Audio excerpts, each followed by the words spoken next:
What's going on, everybody? Happy Tuesday. Talking hoops. We got 6 games today. DC, Mango, myself breaking it down. Everyone is out of Kentucky. I shouldn't say we're all back in our normal spot. Mangone's in Jersey. I'm back home. DC's back home. DC, I'll throw it to you first. You and I flew out relatively the same time. It was always a fun weekend, but it feels, at least over here, it feels nice. Get back in your own bed, sleep a little bit. What's going on? Yeah, exactly. I think in my old age, 4 days is about all I can handle out with the boys in Kentucky. Definitely was feeling it yesterday. I was like, am I getting sick here or am I just super tired from drinking and edibles and lack of sleep? And I think it was mostly that. Did get a workout in today. The first workout after a little bender like that is somewhat painful. It's kind of like the punishment. You got to pay the penance for your sins over the weekend. But you get that one out of the day, get a good night's sleep tonight, and I'll be back feeling normal. I'm like, sitting like 70% today or something like that. I'll be good to go. Tomorrow we got a good NBA slate and then the World Baseball Classic, USA and Japan. Looking forward to that tonight, of course. Baseball just over a week away now. So, yeah, busy week coming up, but fun time of year and, ready to break it all down. Yeah, I agree. My throat was a little sore too. I'm like, please Yeah. don't give me a cold for a period of I time. still got that a little bit. I'm still a little bit concerned, but I think it's just the partying for the most part. No, I'm with you. I think it was the edibles and all that the night Yeah. before. Mangone, how are you feeling over there? You don't go as heavy in the high noons. You go more heavy on the ping pong table. So you got your workout those couple of days. How are you doing though?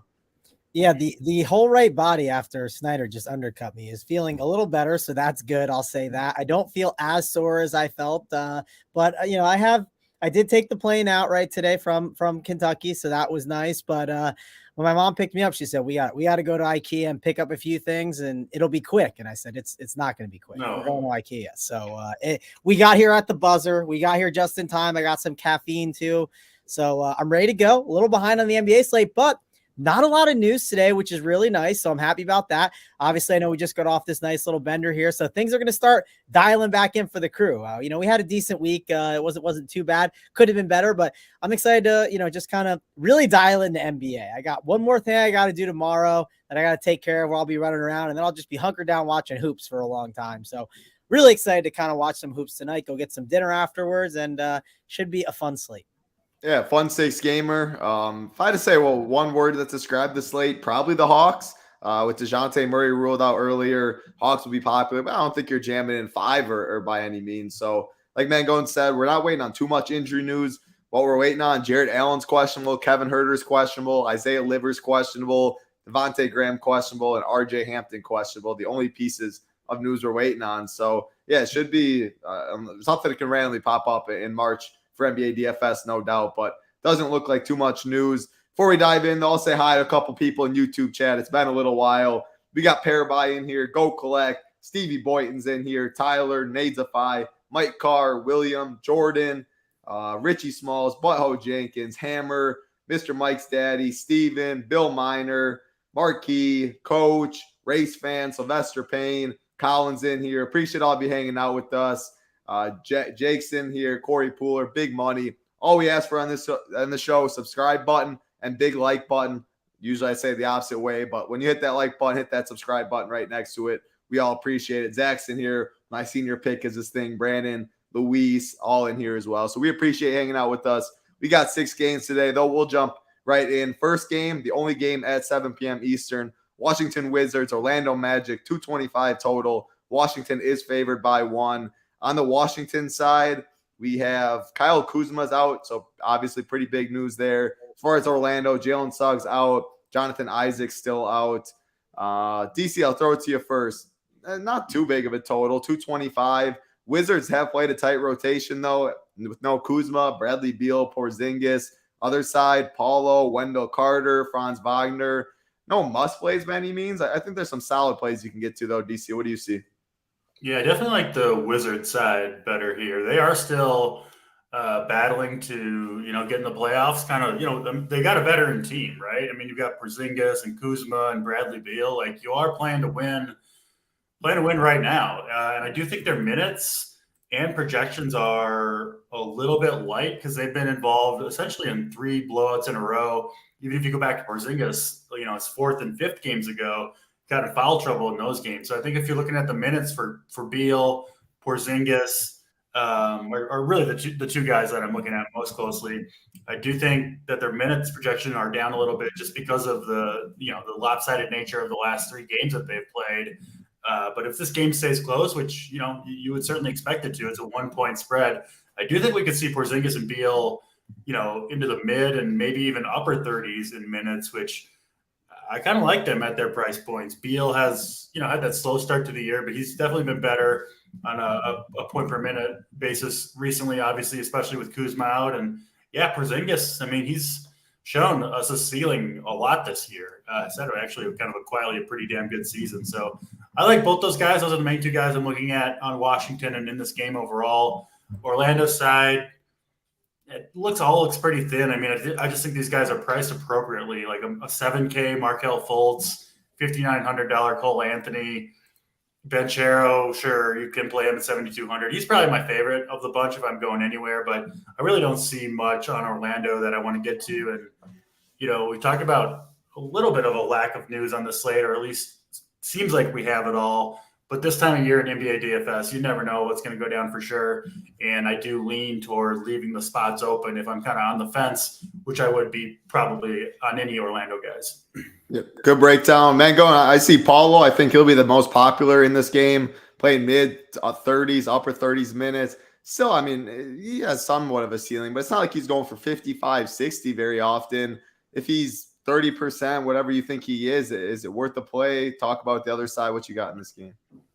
Yeah, I mean, one point to bring up with the Banchero thing is like, well, why is that, right? As the Brian Windhorst gift says, right? Why is Paolo Banchero like chalkier today? And it's like, because forward's gross, like it is every day. Like forward is just not a great position. People want to spend with their guards first. That's like, I think where people are going to primarily start building. So ultimately, I think that's one reason why you're seeing Banchero's ownership a little bit up there.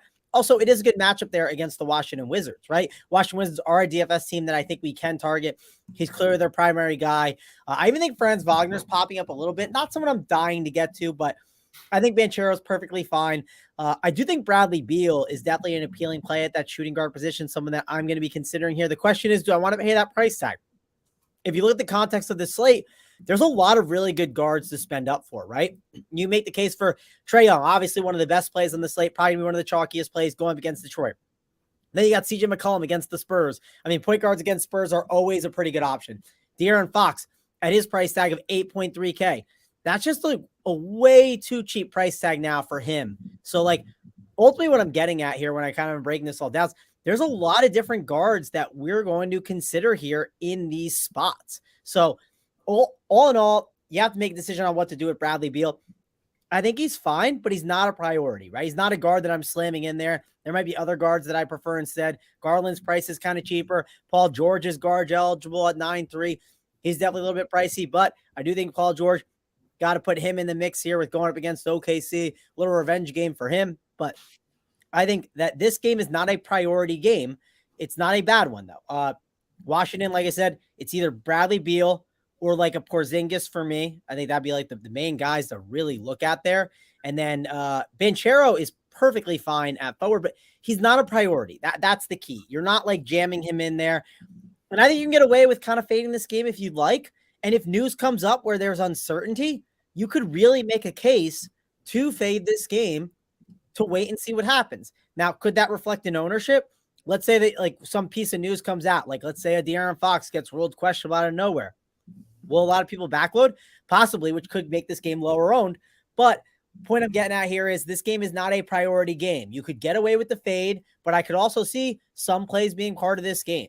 So that's kind of the overall breakdown title. I know it's a lame way to start off the show, but it's just kind of the truth of how this game is. There's no huge priority plays in this game.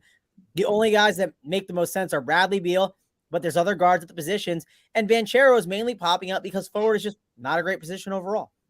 Yeah, if you have no one after this first game, again, it's the only game at 7 p.m. Eastern. I do think you're totally fine. Wendell Carter, someone asked about him. I think he's totally fine at 6'9". Porzingis is the only one. I think I'd go, and you mentioned Franz Wagner a little bit too, Mangone. Probably 6'3". Franz Wagner is the cheapest I'd go. And if you want to play a mid-tier spend up, I think that's fine in this game. Colin in chat, or CW in chat said, do you think Kispert gets 30 minutes? Yeah, I mean, I don't really see why he wouldn't. 30, 27, 33, 33, 22 in there, 32, 30. I mean, I don't see why he wouldn't get 30 minutes in this spot. Man, do I really want to get Corey Kispert, though? If you have a lean on him, he's going to be low owned, get guard and small forward eligibility. It's probably a no for me. We have a lot of other spots that are more thin, better point per dollar plays. But, yeah, I think Corey Kispert will get 30 minutes for you. We'll keep it rolling, though. Next game on the slate, we have 2 at 7:30 p.m. Eastern. Detroit Pistons, Atlanta Hawks, 237 total. Atlanta is favored by 13.5. On the Hawks side, DeJounte Murray is out. Obviously, that is why the Hawks will be very popular. Pistons, man, a bunch of injury news here. Isaiah Stewart's out. Bojan Bogdanovic out. Jalen Duren out. Alec Burks out. Hamidou Diallo out. Questionable tags, Isaiah Livers and RJ Hampton. They still do have plenty of bodies, though. Like they got Buddy Boeheim there. They got Eugene, Corey Joseph. If Livers and Hampton were out, they would be pretty thin, though. DC, I'll start with you. I guess, does Livers and Hampton news mean anything? They will be pretty thin if both of them get ruled out. If both of them are in, they'll still have enough bodies, though. As far as the Hawks, I mean, they are definitely going to be popular. Trae Young, the most popular on the slate, but DeAndre Hunter, Bogdanovic, Capella, AJ Griffin, John Collins, Okongwu. I think all of them are fine plays. How many's too many? Who are your favorites? Then are you going to run it back with any Detroit guys? Yeah, if we start with Atlanta, I mean, I'm going to play Trae Young against Detroit, best point guard matchup in the league, or, at least at the worst, a top 3 matchup without his running bait, DeJounte Murray, which we really haven't seen too many times when Trae Young's kind of get to run the whole show by himself, which he will tonight. Kind of seemed like the offense was going that way in general anyway with the new coach, Quinn Snyder there. So Trae Young's been someone that I've been kind of on these last week or two, and with Murray out, yeah, I'm just going to play Trae Young on the slate personally. Plug him in there. First guy in for me tonight is Trae Young. He's going to be a popular play. That's no hot take or anything like that. But, it'll still be 40, 50, 60% of the field that doesn't have him, whatever the number ends up being. So he's the priority for me on the Hawks. I think Bogdanovic is second. The Hawks do have enough bodies to go around, but they don't have much playmaking outside of Trae Young. Obviously, he normally kind of shares that duty with DeJounte Murray. You take Murray out of the equation, I still think there's a good chance Bogdanovic comes off the bench, but I think his role is much better. He's probably going to get time out there kind of as a lead facilitator with no Trae Young on the court, whereas, they would stagger Murray's and Trae Young's minutes, and then Bogdanovic would always have to play with one of those guys. So I do think it's a little different situation for him. Like the price tag, the matchup at 4,900. He's number 2 for me. From there, I think it gets tricky with the Hawks. Like Sadiq Bey really hasn't done all that much since going to Atlanta. We've seen John Collins, disappointing season for him. He has been better recently, but the price tag has started to come up, right? He was sitting down in like the low 4Ks. Now he's 5,400. I still think he's got some upside because if you do remember, in the pre-DeJounte Murray days, this would have been a pretty good price tag for John Collins, last year and in the previous couple of years. And this is more of a similar situation to that, playing pretty well right now. And of course, the matchup couldn't really get much better than it is against Detroit. So Collins, I think, is third for me. DeAndre Hunter, I think, is in the mix at 5,200. And I normally don't go to Clint Capella. He just rarely gets over 30 minutes, but I think you could here. Price is pretty good at 5,800. So, yeah, bunch of Hawks in play. I do rank them pretty clearly. Trae Young 1. I think Bogdanovic is a clear 2. From there, I think you could go a couple different directions with Collins, Hunter, and probably Capella, my next 3 favorite guys. Detroit side, they're tough, man. It's a moving target with them, right? I think the Detroit and the Spurs, it's just different guys in and out of the lineup every day where it's kind of hard to nail down exactly where the production and minutes are going to come from. Detroit in particular, it's like, what do they have? Like, it seems like 5 big men and 5 point guards that are all kind of in and out of the lineup. It is tough, but with Ivy, Hayes, Joseph, all healthy, and then potentially Hampton as well, I don't feel great about Detroit. I mean, a super high total here. I do think there's ceilings on these guys, but I don't feel super comfortable predicting who it's going to be. Obviously, if Livers and Hampton are out, that does change things. You're going to have to see, more minutes from the wings. I personally didn't see this kind of run coming from Magruder where he's putting up, 35, 45, 25, but he's been good. I'm going to have a hard time paying $5,700 for Rodney Magruder, I'll be honest. So that's probably not going to be for me. And then that leaves essentially the big men, Wiseman and Bagley. Problem with those two is, they're going to split the 48 minutes and you don't know which way the minutes are going to go. Neither of them is particularly cheap. So I don't know. I feel like I'm lower on Detroit than I should be or want to be, but at least until we get the Hampton and Livers news, I don't feel great about really anybody, especially if those guys play. So yeah, I'm definitely more in on the Hawks side, which I'm sure most people will be, but yeah, give me the Hawks side for the most part in this one. Yeah, good breakdown there. Before I get to Mangone, how many Hawks would be too many? Would you go in Sabres? Would you set a rule, max 4, max 3? Would you just let it spit out whatever? Do you have a take on that? I would probably keep it to 3, especially because one of them for me is going to be Trae Young. He's very expensive. So anytime you need, you have a $9,600 player, essentially need probably at least 50. You're hoping for 60 plus. It starts to get narrowed down on who else can get there, right? Whereas if you're looking at a team where all the guys are like 4 to 5K, much easier for them all to get 30 to 40 fantasy points. And when one guy needs 60, I think it would be hard for 4 guys to get there, but you could definitely play 3. Yeah, good breakdown. Mangone, I'll go to you. Talk about the Hawks. People talking about a Kungwu. I mean, Capella's going to get the ownership. He's starting. They pretty much split the 5 minutes. I think he's interesting. People talking Sadiq Bey, revenge on Detroit. He'll be low owned. I think you can get behind that. And it's a little bit like if RJ Hampton and Livers are out, they'll have 9 bodies, but 2 of them are Jared Rhoden and Buddy Boeheim, who really don't play much. I'd expect them to get some minutes if they're both out, but that'd be 7 bodies if you took those 2 out. So break down this one. It's an interesting game. Yeah, definitely an interesting game here that we have to think about, right? I mean, you can't completely ignore it. The problem with the Pistons are some of their prices have gone up, right? It's just Jaden Ivey 6'7", Killian Hayes 6'5". Now those prices went up to $7K and now they're down a bit. So the question is, do we take a chance on them at that price tag? James Wiseman 6'4", Martin Bagley 6'3". I mean, there's definitely options here that you can consider. When you look at the Hawks, though, that's the real talking point of this slate. You started the show off with title. You said the Hawks are going to be the main key on this slate. And why is that? Well, DeJounte Murray, he is out. So how do we handle playing them? For one, I'm kind of in agreements with DC. I'm MMEing tonight and I'm playing one team. My one team will probably have Trae Young. I kind of feel confident I'm going to make sure I have him on that team. Again, it's the Pistons. There's just so many different things that make sense to just play him tonight, right? Now, I think you can get away with playing a second stud tonight, where maybe I get different with that spot. Last night, you could have went De'Aaron Fox and Joel Embiid, which I love that route. And I think that was a great way to go. I think you could get away with that with Trae Young's price and get other studs in there, or even maybe get 3 kind of studs. If you go an Ingram and maybe a 7K guy that's kind of like a stud, right? So I think overall, I'm going to play Trae Young. I feel pretty confident in that. Now, the question is, how else do we handle the other Hawks? Because I know you said it's probably not a day we're going to get a lot of them, but I mean, we're getting a lot in my opinion, title. I'll say that. I see 3 to 4 on a lot of teams. The reason why is one of those values is AJ Griffin. AJ Griffin is 3.4K. You can slide him into that small forward spot or the shooting guard spot, right? And getting the guard or forward eligibility just helps him pop on a lot of teams at 3.4K. I think AJ Griffin is a fine play, but let's see if he starts. Let's see what they decide to do with him. I think that can matter. I assume Bogdanovich comes off the bench, kind of like DC was talking about, but they only play with one basketball. So I kind of want Bogdanovich, not with Trae Young, right? If that makes sense. Sure, I want them to overlap at the end of the game and both have ball handling opportunities.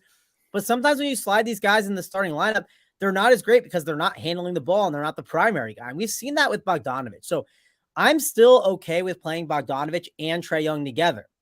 I mean, just think about it from this perspective. You can play Trae Young at his 9.6K price tag. You play Bogdanovich at that 4.8 or 4.9 price that he's at, and you get a primary ball handler against the Pistons for the entire night. I mean, that's something I'm interested in. It's just being honest. So 6-game slate, I think you can get away with that. I like those 2 options. Like I said, I like AJ Griffin as a value, but now it gets really intriguing because what do we do with someone like Clint Capella? Clint Capella is a really interesting option where I understand why people want to play him today. Sandro is someone who we'll get to. He seems like he's going to be very chalky, but Clint Capella, I mean, for 5'8" compared to Sandro, who's 4'2", which like, that's not a humongous price difference. It matters, but Clint Capella at 5'8", you just can't completely ignore him because 5'8" is too cheap of a price. We were paying like $6K for him pretty recently. So overall, Clint Capella is definitely going to be someone that I consider here. It's against the Pistons, right? The Pistons are arguably one of the worst teams against bigs. I mean, we target them all year long. So I think Capella has to be in the conversation. Another guy that pops up is DeAndre Hunter. DeAndre Hunter is an interesting one because I think he's fine, and I think he could do well in this matchup, but you always worry about that guy's ceiling, right? The only way the ceiling feels like it gets there is if he happens to go out there in the matchup and shoot like 10 for 14 and make a ton of threes and then grab a bunch of boards. It just doesn't feel like he gets enough usage to like get that excited about him. So I think DeAndre Hunter's fine, but for me, if I had to rank him, Trae Young's number 1, Bogdanovich is number 2. I got Griffin number 3, mainly because he's just a value that helps make things work and the guard and forward eligibility is great. After that, it gets tougher. I likely lean Capella 4 and then Hunter 5. And again, I don't want to play all these guys. I think we have to think about how many that we play today. I think that does matter a lot. I know you talked about DC talked about some other options there on the Hawks, but for me, I'm really just keying in on those. And I think the main ones I want to go are the top 3 that I mentioned. I think maybe sticking to 3 is fine. I think 4 might be too much. And I think the one reason why AJ Griffin is in play is because of this. I don't love the values today, right? The values are fine. If another value opens up, I could see AJ Griffin being kicked off my teams very easily. So that's kind of how I'm handling it so far. I don't know if you have any other takes on it, Title, because I know you obviously you play a lot of cash games. You're going to have a lot of Hawks on your teams. I don't know if you have any takeaways of how you'd rank these guys out. Yeah, I mean, Trae Young would definitely be one. I think Capella gets a good amount of ownership, which is why I think a Kongwu definitely in tournament makes sense. I mean, Capella could get in foul trouble. They pretty much split. Capella gets a couple more minutes, but split the 5. You get leverage that Kongwu runs good. If he does run good, maybe he gets a couple more minutes. Capella gets a couple less. Ownership will be a big difference that way. In tournaments, I don't know. I mean, like you talked about, the value. The people are going to go to the Hawks for value, and they're going to go to the Spurs for value. We really don't have too much news we're waiting on right now. So Sandro is going to be one of the most popular values. That's why people are playing Griffin.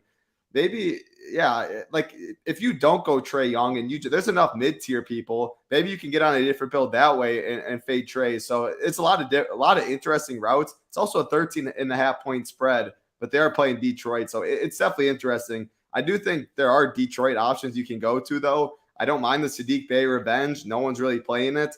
Jaden Ivey, 6.7K. Wiseman, 6.4. And the Livers and Hampton news, it's not the biggest news. But, man, if both of them are out, they have a lot less 9 bodies, and 2 of them really don't play too much. I would bump Detroit if we get 2 of those guys out, is how I see it. People aren't doing the run back right now, Title. Like, no one's doing the run back. So if you wanted to, you certainly could. And that could change based on the projections and everything. But that news does matter. It's totally not nothing there. So I thought that's like worth just calling out because the Detroit prices, it's just the problem is the prices for the Detroit guys. They all just seem just a little bit overpriced. But yeah, agreed. And that's like a spot where if you play some of them and you do think it's going to be competitive, you ran like one of Ivy or Hayes back, but understanding the risk, right? Like, let's say the game is competitive. Well, it could not be because of those guys, and they still absolutely bust. And like the other guy does well, right? So there is a chance you're taking at that low ownership. I personally don't love it. And part of the other problem is they could have good games, but guard just seems kind of deep enough today where I just don't know if taking that chance makes a ton of sense. Yeah, maybe it is Sadiq Bey is the guy. I mean, 4.3K. We're talking about how bad value is. He's going to chalk probably 25 minutes at 4%, 5%. I think he has a little revenge in his blood. So it's easier to talk yourself into cheap guys like that on a slate that cheap guys are kind of hard to get to, where they're all concentrating on a couple guys. So, yeah, I think that would be my favorite there. People talking about that narrative in chat. So we'll keep it rolling, though. We got 6 games on the slate. Those are the first 2 games, but the Hawks is the talking point of the slate. You 3-4 them in your lineup. A lot of teams will have that. We'll keep it rolling, though. Next game on the slate, Cleveland taking on the Brooklyn Nets, 218.5 total. Cleveland is favored by 4. Jarrett Allen is questionable for Cleveland. He has missed the last 4 games. Lamar Stevens has been starting for him. As far as Brooklyn, Ben Simmons is out, so nothing really changed there. Mangone, I'll go back to you in this one. It's going to be a very low-owned game. If Jared Allen plays, I mean, 6.2K, that'd be an interesting price tag. Are you nervous, though, coming off injury? Claxton on the other side, Mikal Bridges, D. Mitch, Mobley, Garland, all pretty expensive, though. No ownership really going to this one. Are you going to get contrarian at all? Yeah, I mean, the real thing is Jared Allen, like a little revenge game for him in 6-2. If he plays, I don't think he's a bad play, but if he's out, that will shake some stuff up. Keep in mind, right? Like none of the projections are adjusted for Jared Allen to be out. And if he does end up being out, that'll adjust a lot for sure here in this spot. So I think that's worth calling out, that you'll have to make some adjustments to your teams. And we should have enough of an update, I think, in time.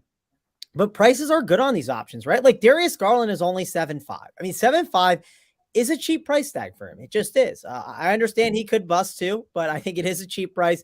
If Allen misses, you got to make the argument that 7.7K Evan Mobley, does it feel steep? Yeah, it feels steep, but without Jared Allen, that would definitely shake some stuff up. It would make Karis LeVert and Ricky Rubio come into the conversation, I think, a little bit more. You can make a case for Chet the Jedi, Mr. Osman. I think he could be in play too in this spot. So overall, these Cavs players right now, they're okay, but they get better if Allen sits, and it would kind of force you to make some decisions on how to handle this slate differently if he did get ruled out. It wouldn't just be, oh, Jared Allen got ruled out. No need to bother with it. So Donovan Mitchell, I don't see myself playing at 8-8. I just think there's other options that I'd rather be playing on this slate at the guard spot. I find it as a valuable position, and there's other guards I prefer. So I'm just probably going to cross off Jared Allen in this spot. But yeah, overall title, I think I like the Cavs. And the Nets, I don't really love that side. Yeah, not much ownership going here, DC. Yeah, like if Allen's out, Mobley does get a bump. Would you play Lamar Stevens at 3.5 if sliding in the starting lineup? People are talking LeVert revenge, 5.5. That's a little steep there. What do you see in this game? Yeah, not a lot here. I mean, I think you can kind of reasonably cross this one off if you want to. I do think the Allen news is really the thing that you need to pay attention to, because I think even if he's out, I don't think Cleveland's going to get much ownership anyway. I think Evan Mobley would be my favorite play on Cleveland if Allen sits. But if Allen plays, I think he becomes a pretty interesting play. So he's been out the last 4 games with an eye contusion. I believe he got into full practice yesterday. Apparently he won't need goggles or anything like that if he's back. You know, he's a guy that doesn't really struggle to like keep pace, play big minutes anyway. You know, some big men just can't do it. You would be worried about them coming off a 4-game absence if they could play their normal minutes. I think the most likely thing is he'll just be back to normal. It's probably one of those things where it just needs to get the doctor's clearance on the eye where it's safe to play. You can keep up your conditioning, certainly, with an eye contusion, right? So I would expect Allen to be good to go if he is cleared to play. That 6,200 price tag is pretty nice for him. And, you know, especially if we get this news kind of post-lock or, you know, half an hour before lock, I don't think that many people are really looking at Jared Allen. He's an easy guy to just not even consider, right? Because he's never a guy that you need to play. There's no Jared Allen lock button thing. But if he gets cleared, you know, in the starting lineup and all that, I do think he becomes pretty interesting at 6,200. I think most people will be going Capella over him at that center position for $400 less. Kind of like that direct pivot. And like I said, don't see any reason why he couldn't play. You know, he gets into the mid-30s a minute sometimes, and I do like this matchup for him, honestly, against Brooklyn. We've seen some centers really do well. Claxton is a very good, you know, off-ball defender coming over for blocks, but that leaves, you know, putback opportunities, which is kind of Allen's game anyway. So, yeah, I do kind of like Jared Allen the more I think about it here. I'm not going to, you know, when Cleveland has the 4 kind of guards, Rubio, Garland, Mitchell, and LeVert all available and playing, I don't find myself going there much. And Brooklyn's got just so many guys right now that it's kind of hard to pinpoint, especially against a really good defensive team, slower team like the Cavs. So, yeah, kind of Jared Allen or bust. And then if he's out, I do think you can play Mobley, who's been pretty good starting at center, obviously. Yeah, good breakdown. We're talking revenge. I mean, we got to say Jared Allen revenge game absolutely. too.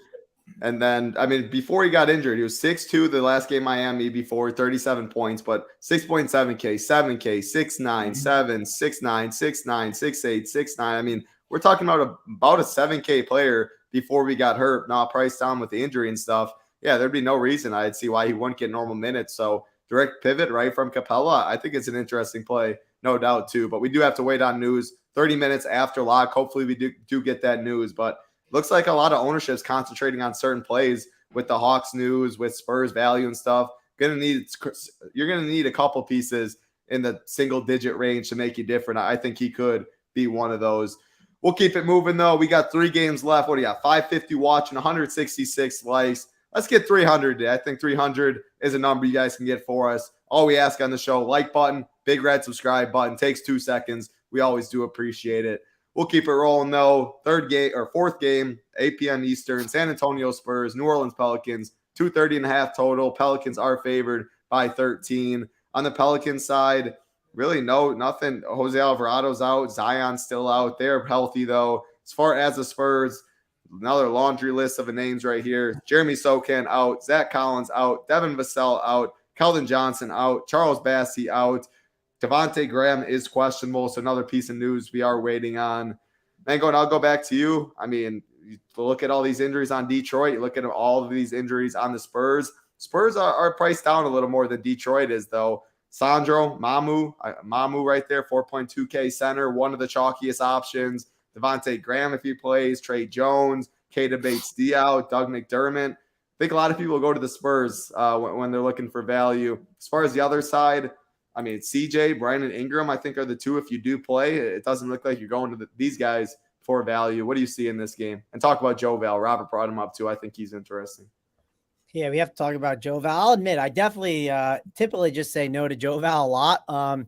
Joe Val's price is pretty good today. Let me find it again real quick. It is 6-6. So, and in the matchup's good, right? It's the Spurs. Like if you had to pick like matchups, just like for instance, the other day I know the Pelicans were popping a lot, and it was like, oh, they're playing the Rockets. That's why Joe Val's popping. That's why Ingram's popping. And that's why. It's just they're playing the Spurs. It's just simple.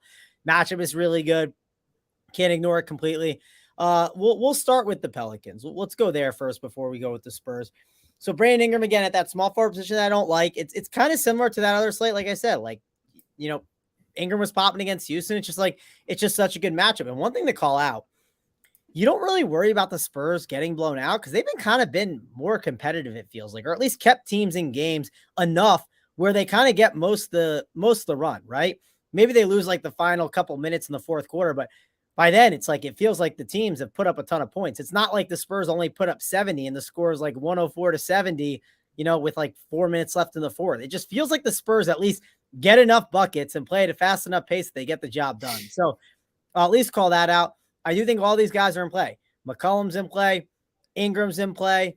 And on top of that, I would say Valanciunas is in play. The question, though, is at the center position, how do you want to handle someone like Valanciunas versus the center build that you have today? The current cash center build, in my opinion, like the double center route, is Sandro with Clint Capella. So if you happen to play both those guys together and then you play Trae Young, like, you got to, at some point, stop playing all the chalk, right? You just can't play every single play. So not that Clint Capella is a bad play, but one reason why I kind of talked down on him a little bit more is just because I thought I might play Sandro over him. Now, if I decide to say, hey, let me not play Sandro, maybe I'll play Clint Capella instead. One rule you could set is maybe grouping those two guys away from each other. Or if you play those two together, be very intentional about your full lineup ownership. Maybe if you play both together, maybe you go up and grab a Jason Tatum who no one's grabbing today, right? That's just the point I'm getting at. When I kind of build my lineups and think about my teams, I am very intentional about my full lineup construction. I never want to pull up a team and I never want to see that I have like no single digit guys. I like to have at least one single digit guy or maybe make some pretty big fades. I'm okay with having double digit guys on my teams, but then I want to make some pretty big fades. Maybe it's fading like a big 60 or 80% guy that a lot of people are playing on the slate. It could be a big fade of a Clint Capella. It could be of Sandro too. See, I mean, Sandro's going to be 80% owned. We've seen slates where Marvin Bagley was 80% one day, and then he absolutely dud it, and just the field absolutely cleaned up if you didn't play him. So Sandro, definitely think he's a good play on the Spurs. But again, I'm going to think about how I play him. Keita Bates-Diop is the interesting one. Like, I never race to go play Keita Bates-Diop, right? He is 3.7K at this forward position. Solid producer. I'll admit, I don't know what I'm going to do with him today. I feel like I'd rather play Sandro over him if I had to pick one. That's kind of my overall takeaway right now. So that's kind of where I'm at with them. Trying to see if there's any other Spurs that I would even like, just because. Does Devontae Graham news do anything for you? Like a Trey Jones, would you get to him if he's out? Langford, Branham, something like that. Yeah, I mean, starting lineups do matter. So I think that could help influence some decisions. One thing to call it with Trey Jones, they said they were going to be a little intentional with his minutes and like not like overplay him. They did play him 34 to 32 2 games ago. We played 29 and the 225 spots. The range of outcomes can be very, very wide on him. So I'll be cautious with him. If I play him, I want him low owned, right? I think that's one thing to talk about with some of these Spurs. Like, one reason I don't play Keldon Johnson a lot is because he just pops all the time as a chalky option, and I'd rather gravitate to someone else different. So I think starting lineups would definitely matter. You can't completely ignore this team, though. Like, they're a team I just don't think you want to completely ignore. Like Doug McDermott, what do you think of him at like single digits versus like Keita Bates-Diop at like 50 to 60%? Yes, Keita Bates-Diop projects better. I do not disagree with you, but you can make an argument Doug McDermott is a better tournament play at lower ownership. I understand raw points wise, if you're going to play a head-to-head, you take Keita Bates-Diop, but in tournaments, Doug McDermott could be a really intriguing pivot at the same price. So just understand Spurs ownership matters. And I even think I might do like a max of 1 or 2 Spurs today. I know you are going to get Keita Bates-Diop on teams. You're going to get Sandro. One way to be different is maybe split those 2 guys up. Like, again, it's the Spurs. Like, do you really need to have both those guys on the winning lineup? Like, again, I really like to think about these teams. Like, OKC is one of them. The Spurs is another.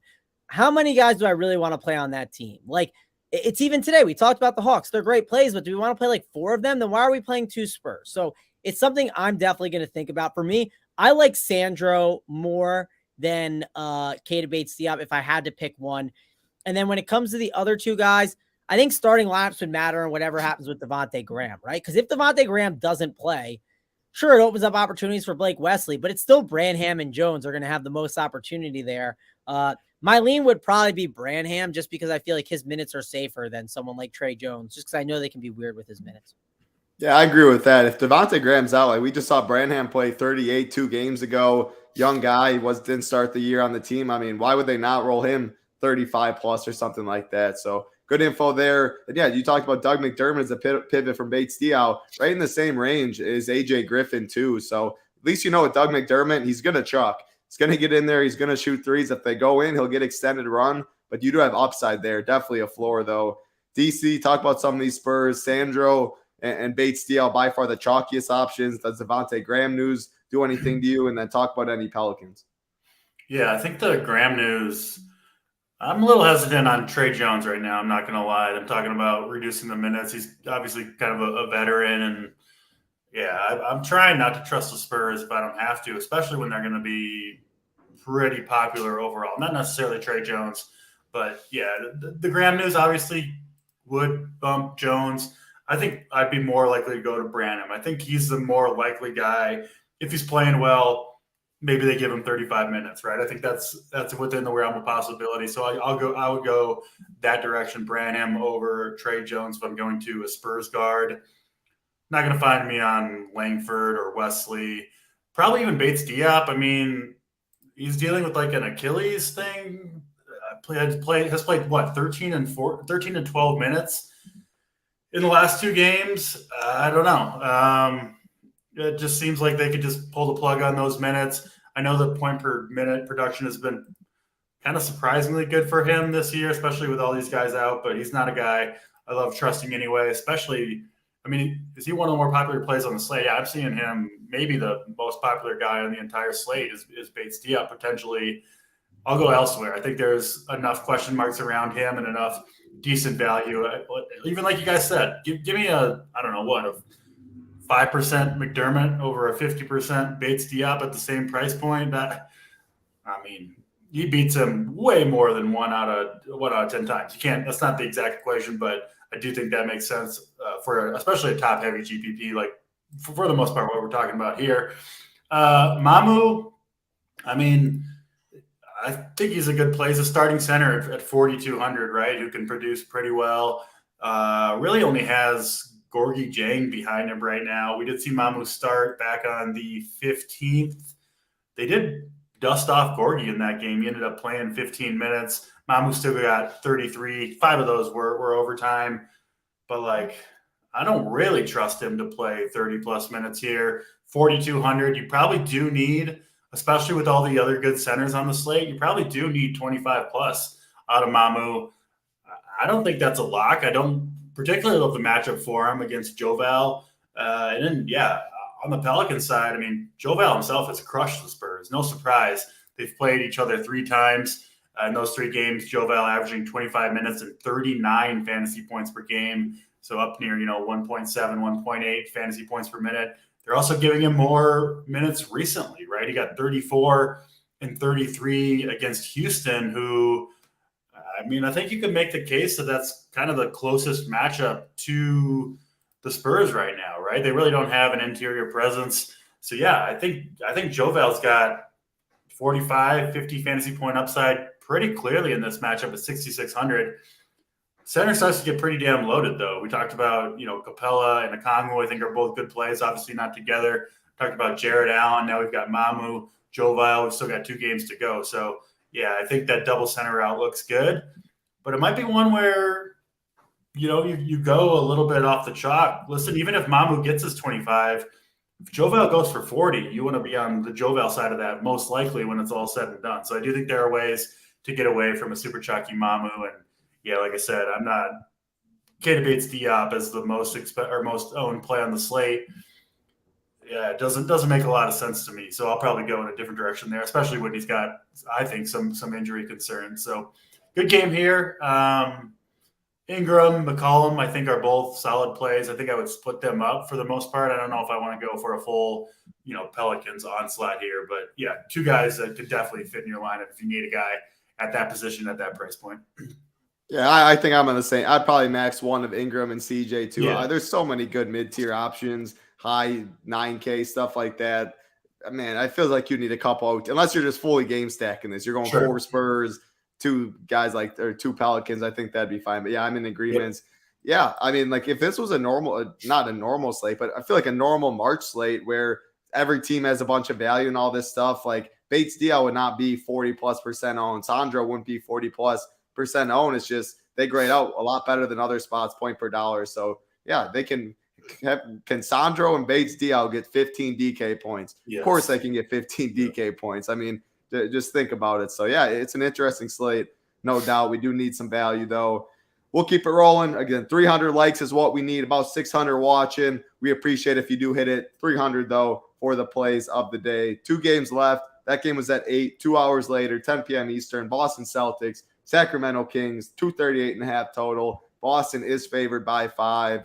No injury news on Boston. They are healthy. As far as the Kings, Kevin Huerter is questionable. Doubt we get that news before lock. Makes it harder to play Kevin Huerter. But, man, De'Aaron Fox, Sabonis, Harrison Barnes, Keegan Murray, Malik Monk, Mangone, any of those interest you as far as Boston? Tatum's interesting. He's not going to be low-owned by any means, but talking about a lack of value and people just plugging in trade to start their lineups, you think he's going to be lower owned than on a usual slate. So break down Boston, break down this Sacramento side.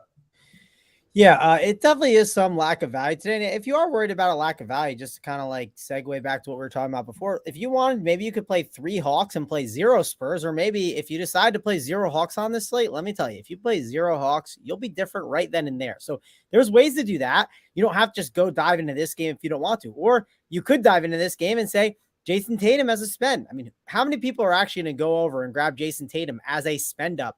I think it's pretty contrarian, and this is a great game environment for them. I do like the Jason Tatum spend idea. The question is, can I make it work with Trae Young, right? Can I get him and Trae Young together? Don't know. I'll obviously update my content and let you know with that, but I do think Jason Tatum is a pretty interesting spend option that I'm going to consider here on this slate. Now, if Kevin Huerter does not play, that is going to open up some opportunity for some of these players, right? You just can't ignore the Kevin Huerter injury. It's been pretty good for Keegan Murray. Keegan Murray has been absolutely splashing it from downtown. He's firing threes. I believe I saw he had like 15 shots last night. I think 13 of them were threes going into like the end of the third quarter. So can't really ignore that. I know Al Horford is going to be back in this game. So is Robert Williams. And yes, that's not going to be amazing for these other Celtics options. But overall, I do think you can't ignore Tatum as a spend up on this slate. And then the Kings side, De'Aaron Fox is just kind of too cheap, right? Like, I think that price tag is just a good price overall. He's only 8.3K. I mean, he should be way cheaper here in this spot. Also, the Boston Celtics defense hasn't been as good. Now, you could make the counter argument. Robert Williams is back, and is that going to help their defense more in the rim protection? Yes, it could. But will it click right away? It could take a couple games where I think De'Aaron Fox is fine. It is a back-to-back, so that's another small thing to be slightly concerned about. But I do think De'Aaron Fox is in the conversation today, so I'm not going to ignore him. I did see you flashed on the screen some of the injury news we got, Title. So we got what? Hampton is available. We got Isaiah Livers out, Hampton in, Devontae Graham in. So nothing slate breaking. I was like, if Livers and Hampton were out, I would have bumped Detroit more. Devontae Graham being in. Like, Branham's fine, stuff like that. But I don't think that news changes a bunch. Some Detroit minutes are going to have to go. So what are your thoughts on that, Mangone? Yeah, I'm not blowing everything up for the news we just got, right? Like, I think that's perfect. All that's fine. It's not going to change too many opinions that I had. I won't be as excited about some of these Spurs. You could make an argument Devontae Graham's not a bad play now, but again, like, it's a Spur, right? Like, do we need to play a Spur? I'm not dying to get there, especially at the guard position. Again, I like the guard spot today. So yeah, overall, I'm not really going to make that many adjustments off this. I really don't think it's going to like entice me to play some of these other options. But yeah, like I said about this Kings game, it's in the conversation, but it's more in the conversation as like contrarian one-offs here and there to kind of consider, not the priorities here on this slate. Yeah, that's how ownership's looking at it too. Fox, Sabonis, Tatum, Smart. What sticks out to you in this DC, or is it a cross-off? No, I don't think a cross-off here. I mean, what's the total? 238.5. Boston favored by 5. Both teams have a decent amount to play for. In particular, Boston, the 76ers and the Bucks. That's still up for grabs, the 1 through 3 seed. The Bucks have, pretty firm grasp, but it could go either way still.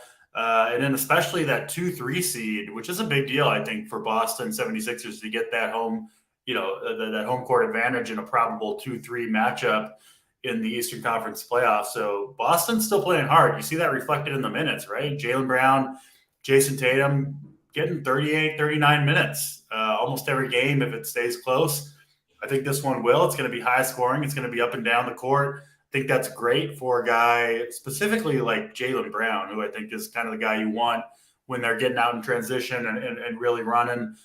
So he's actually my preferred play over Tatum, especially when you obviously include the nice little discount, $1,500 discount. Nobody ever plays Jaylen Brown either. You get these spots where all of Boston is healthy, and I really want to go only to one of the two stars there, Brown or Tatum.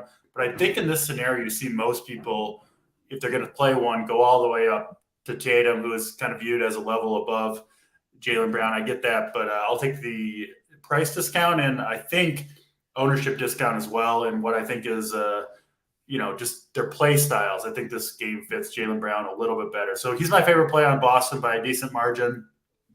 Sacramento, yeah, if you're playing Fox, it's it's almost like a price enforcement play. It's just too cheap at 8,300. Of course, you don't love the matchup, but he is at home here. Is expected to be a high-paced game, and obviously Fox can get it done against anybody. And I don't think you'd be crazy to load up on this game. Play Fox, Sabonis, Jaylen Brown. It's going to be a very, very unique build, but if this game hits that total, you could get big games out of all three of those guys. I don't think there's any reason you couldn't.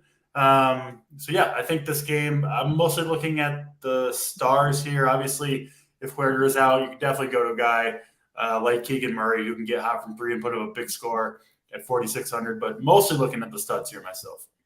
Yeah, I like it. People in chat are asking about Marcus Smart. Yeah, I think Marcus Smart definitely is fine. 5.3K.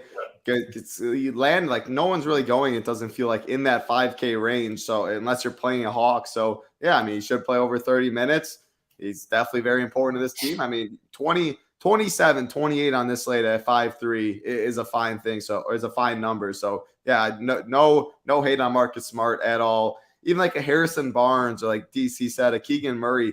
people aren't going to plan for this Herter news. Like if he gets ruled out, these guys get bumps, and only 2 games on an island, a lot of roster spots. We're talking Spurs, we're talking Hawks. People won't really be able to adjust their lineups if Herter is out. So wouldn't mind throwing in one of those secondary Sacramento King pieces as well. But that's Boston and Sacramento. Big total there. Going to the last game of the slate. Again, 300 likes, 63 more we need. I know you guys will get it done for us. About 650 watching. Last game on the slate, 10:30 Eastern. Another big total. OKC Thunder, Los Angeles Clippers, 237.5. Clippers are favored by 7. On the OKC side, Kenrich Williams out. Poku still out. They are healthy. As far as the Clippers, Norman Powell out. Man, DC, I'll go to you. I mean, this OKC team can still get in the playoffs, and it's looking like, I mean, it looks like tank. Now they're finally like, man, we've done all this. Shea's playing 35-plus minutes every time he's on the court. Giddey's getting his minutes. These guys aren't – it looks like they're not really tanking now. SGA looks really interested in me, right in that same range as Trae Young. You give me 35 minutes of Shea, sign me up every single game. Giddey, talk about him. Jalen Williams, 6.8K is expensive. The dude's an absolute hooper, though. Is he a contrarian piece that'll make you different? And on this Clippers team, a lot of people talking about Zubac in chat, another center play that will make you different. Westbrook, PG, Kawhi, another big total in this last game. What do you like? Yeah, Thunder are in a really kind of unique spot. I think they kind of came into the year, especially if they lost Chet at the in the preseason, we'll delay it one more year. But like, look at the West. I mean, the West is wide open. The Nuggets have kind of fell apart down the stretch. Is it that crazy to think this healthy OKC team could potentially push the Nuggets or the Grizzlies even, who are in second place? And they've got all kinds of question marks. I mean, the Kings, the Suns, who knows if they're going to be healthy? I think the Thunder have maybe kind of just recently turned it around and said, I mean, we'll look at these teams. Why not? Who can't we beat? Why not get in the postseason? Why not try? You're young. You pull an upset. Another team has a star get injured, and in the series, it could happen. It couldn't. I don't think they would have a chance in the East, but I think any team that gets through in the West, if they can stay healthy, has a chance. And I think the Thunder have kind of seen that. So it does seem like, it was a couple weeks ago, they said they're going to monitor SGA's minutes down the stretch. That really hasn't happened at all. He's played like 35 plus minutes in every single game, and good for them going for it. It seems like here in the last 10 or 11 games of the season. Yeah, but I think SGA himself is a pretty interesting play in this one. He's going to have, he's both him and Trae Young are only point guard eligible. Everyone's going to play Trae Young over SGA, myself included. I think it's interesting to maybe play both guys. It's kind of tough on this slate, but you could certainly do it if you're going for the double stud. SGA is my preferred Thunder to play, though. I think Giddey's upside a little bit capped when SGA and Jalen Williams are in there. I love Jalen Williams, but his price has just come up a little bit. $6,800, a lot to pay. He could still get you, 40 plus, and he is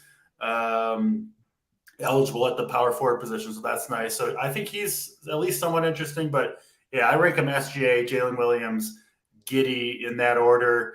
And then on the Clippers side, yeah, like I said, Zubac as a contrarian center play, I think is a decent way to go at 5,900. That is the best way to attack the Thunder for sure on the interior. They really don't have much down there at all. And yeah, I think you could play one of Leonard or Paul George. I guess I kind of wing Kawhi. I mean, their prices are almost identical, 9,500 and 9,300.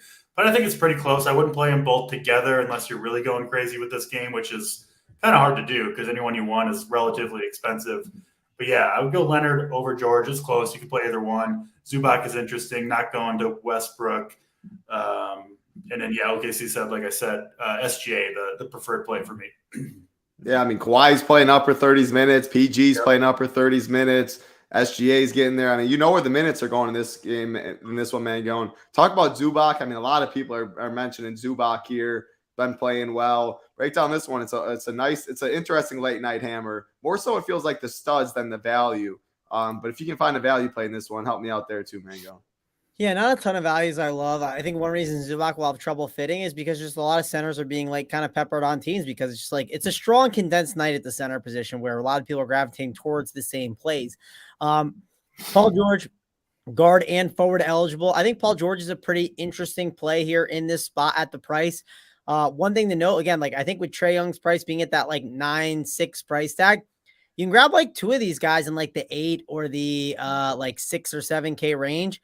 Like, I think Paul George is one of those guys you can put on that list. And I also think Kawhi Leonard is another one. Like, I was looking around at some teams and I found a team that went Trae Young, De'Aaron Fox, and Kawhi Leonard with a bunch of values, which was a pretty intriguing team that I didn't think that you could really pull off today until kind of looking at some things. So, Kawhi Leonard, I actually think is a pretty intriguing play to me as a spend up. I think the Tatum thing is going to be a little bit tougher for me.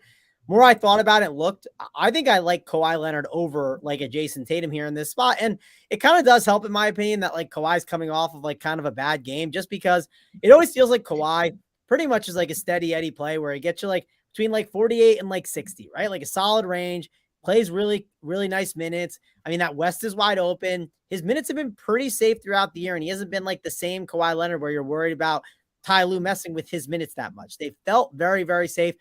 I feel very safe with him, and I still think the price is good enough. And I think on this slate, with the way forward is, I think spending up for a Kawhi Leonard is going to be contrarian. I think he's a pretty interesting spend today as a differentiator. So I like Kawhi in this game. I do think Shai Gilgeous-Alexander is a pretty good play here. I will not ignore him. I think he's another good spend up guard.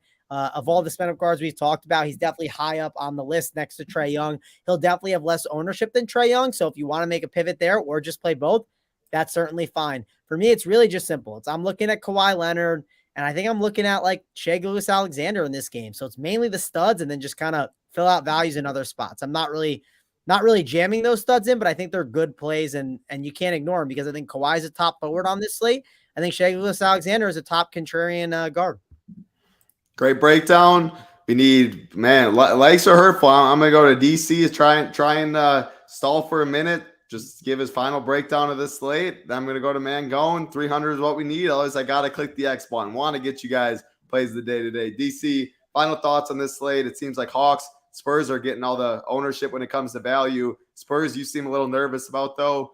What are your final thoughts?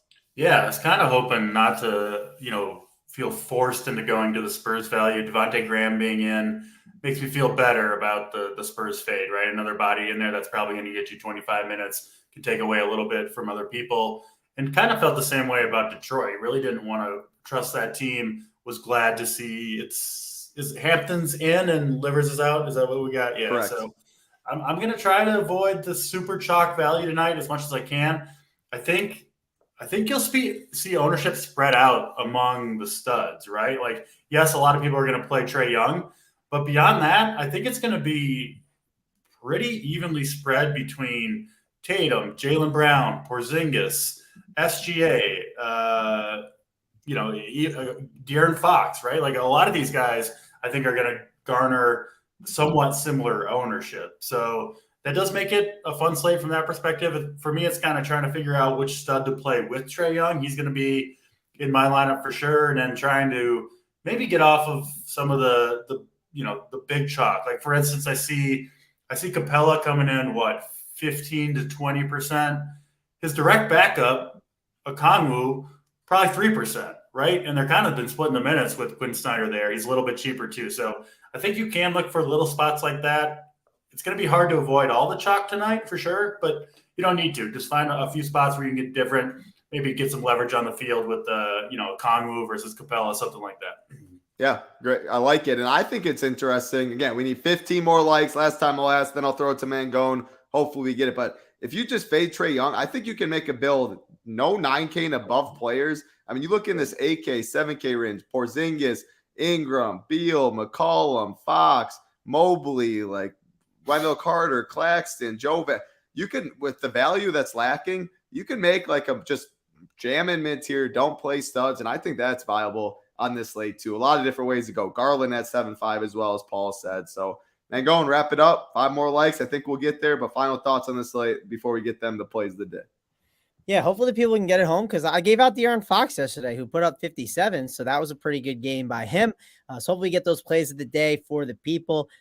Yeah, I mean, overall, this is a slate where the Hawks is going to be the main. It's going to be the Hawks and Spurs, right? That's kind of the main focus. How do you handle them? How do you handle the core, like 3 to 4, 5 Hawks? And then how do you handle the two values in Sandro and Keita Bates-Diop? You start from there.